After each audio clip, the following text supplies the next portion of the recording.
Magkano ang kikitain sa franchise potato corner? Look at this giga-size fries. So much cheese flavor powder. Isipin mo to, kung ang isang potato corner branch ay makakuha ng around 150 orders a day at ang average order ay 190 pesos, that's 28,500 pesos in sales every day. At kung 30 days ang operation, that's about 855,000 pesos in monthly sales. Pero teka, 855,000 ba ang kinikita ng owner? Absolutely not. Kasi sa business, sales is not the same as profit. So, magkano ba talaga ang kailangan mong puhunan para magkaroon ng potato corner? At pagkatapos ng potatoes, oil, flavoring, renta, sweldo at iba pang gastos, magkano ang pwedeng matira? Tara! Let's break down the economics of owning a franchise potato corner. Looking back, Potato Corner started in the Philippines in 1992 with a simple idea, flavored fries in a small footprint kiosk. At iyon mismo ang interesting sa business model. Hindi mo kailangan ng malaking restaurant. You can operate in a relatively small space with a focused menu, fast preparation, and a product that customers already recognize. Fast food? Not exactly. Full-service restaurant? Definitely not. It's a kiosk business built around volume. And that's where the economics gets interesting. Because when your store is small, the question becomes, can you sell enough cups every day to cover your cost and make a profit? Now, let's talk about the biggest question. Magkano ang puhunan? Based on Potato Corner's current published Philippines franchise packages, the investment depends on the format. For example, the school cart is currently listed at around 250,000 pesos. The mega indoor package is around 500,000 pesos. The giga outdoor package is around 650,000 pesos. And the customized Terra package is listed at around 350,000 pesos, although the store itself is not yet included. These prices can change, so always confirm the current package and inclusion directly with Potato Corner before investing. And here is something important. The franchise fee is not necessarily something you simply add on top of the package price. The packages already include the franchise fee for their respective terms. Potato Corner's current AFAQ list the 5-year franchise fee at 150,000 pesos with a renewal fee of 75,000 pesos. So, when you're calculating your startup capital, don't just look at the franchise fee.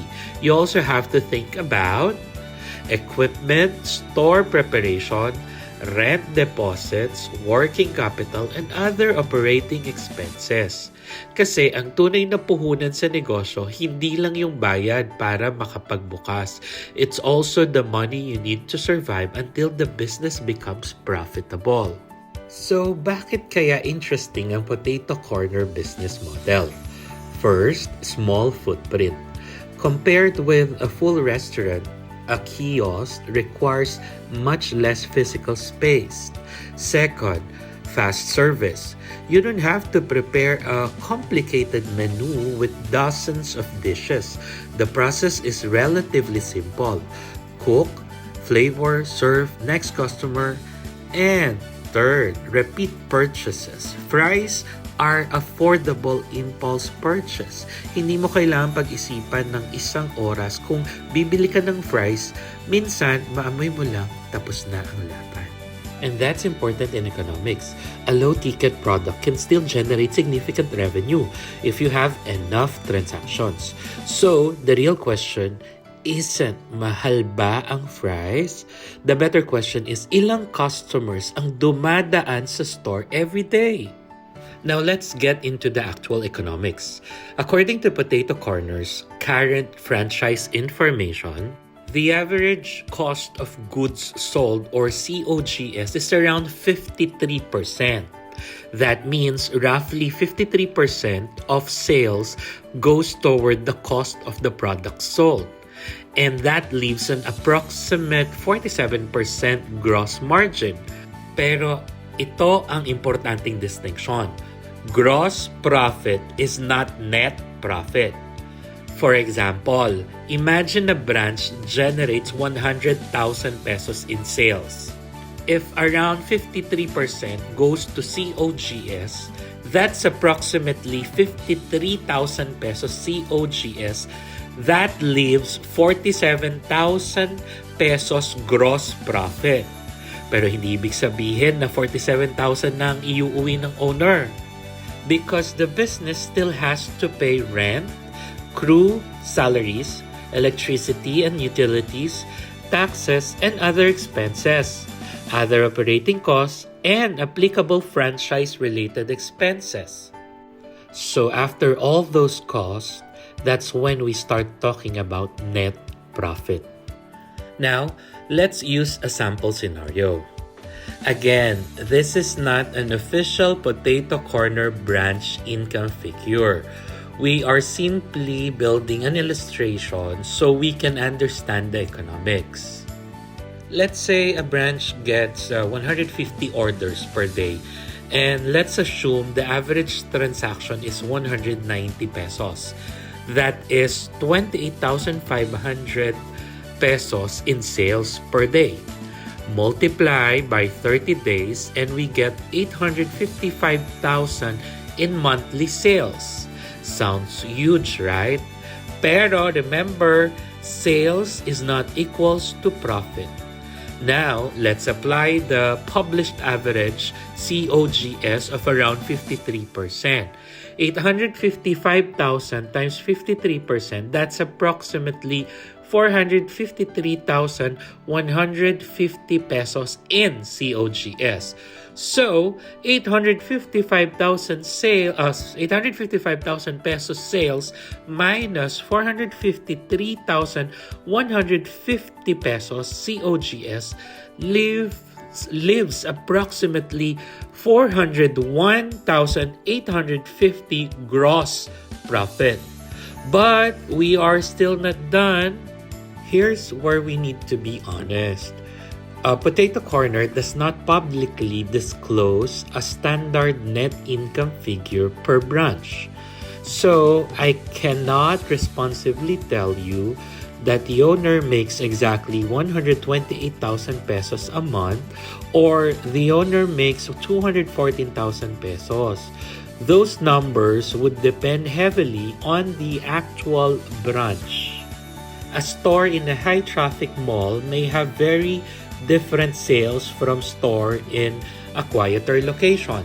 And a store with high rent can have a very different profit from one with lower occupancy costs. So, the same 855,000 pesos in sales can produce very different levels of net profit. And that is one of the most important lessons in business economics. Revenue does not equal profit. Which brings us to probably the biggest factor, location. Two branches can sell exactly the same price. Same brand, same menu, same business model, pero one cannot perform the other dramatically. Why? Because the number of people walking past your store matters. So when you're evaluating a franchise, don't just ask, magkano ang franchise fee? Ask, how much foot traffic does this location have? How much is the rent? How many others can I realistically generate every day? And most importantly, after all expenses, magkano talaga ang matitira? So, how long before you get your investment back? According to Potato Corner's current published franchise information, franchise owners achieve an average ROI within around 30 months. But remember, average lang ito. Your actual return can be faster or slower depending on your sales, rent, labor, cost, location, and other operating expenses. That is why a franchise isn't simply maglalabas ka ng pera, kikita ka. It is actually capital plus location plus sales volume plus cost control equals business performance. So, magkano talaga ang kita sa potato corner? The honest answer is we don't have single official net profit number per branch. But we can understand the economics. We need significant upfront capital. The business relies on volume. Potato Corner reports average COGS and around 53%, leaving approximately 47% gross margin. And according to the company, average ROI is around 30 months. But ultimately, location, sales, volume, and operating costs determine how much money actually stays in your pocket. And that is the economics of owning a franchised potato corner. Now I'm curious, cheese, barbecue, or sour cream? Drop your favorite potato corner flavor in the comments. And if you want more videos where we break down the business, money, and economics behind everyday Filipino brands, don't forget to like, subscribe, and join me here on Simplified Economics. Once again, my name is Teacher Mitch, and I will always be at your service.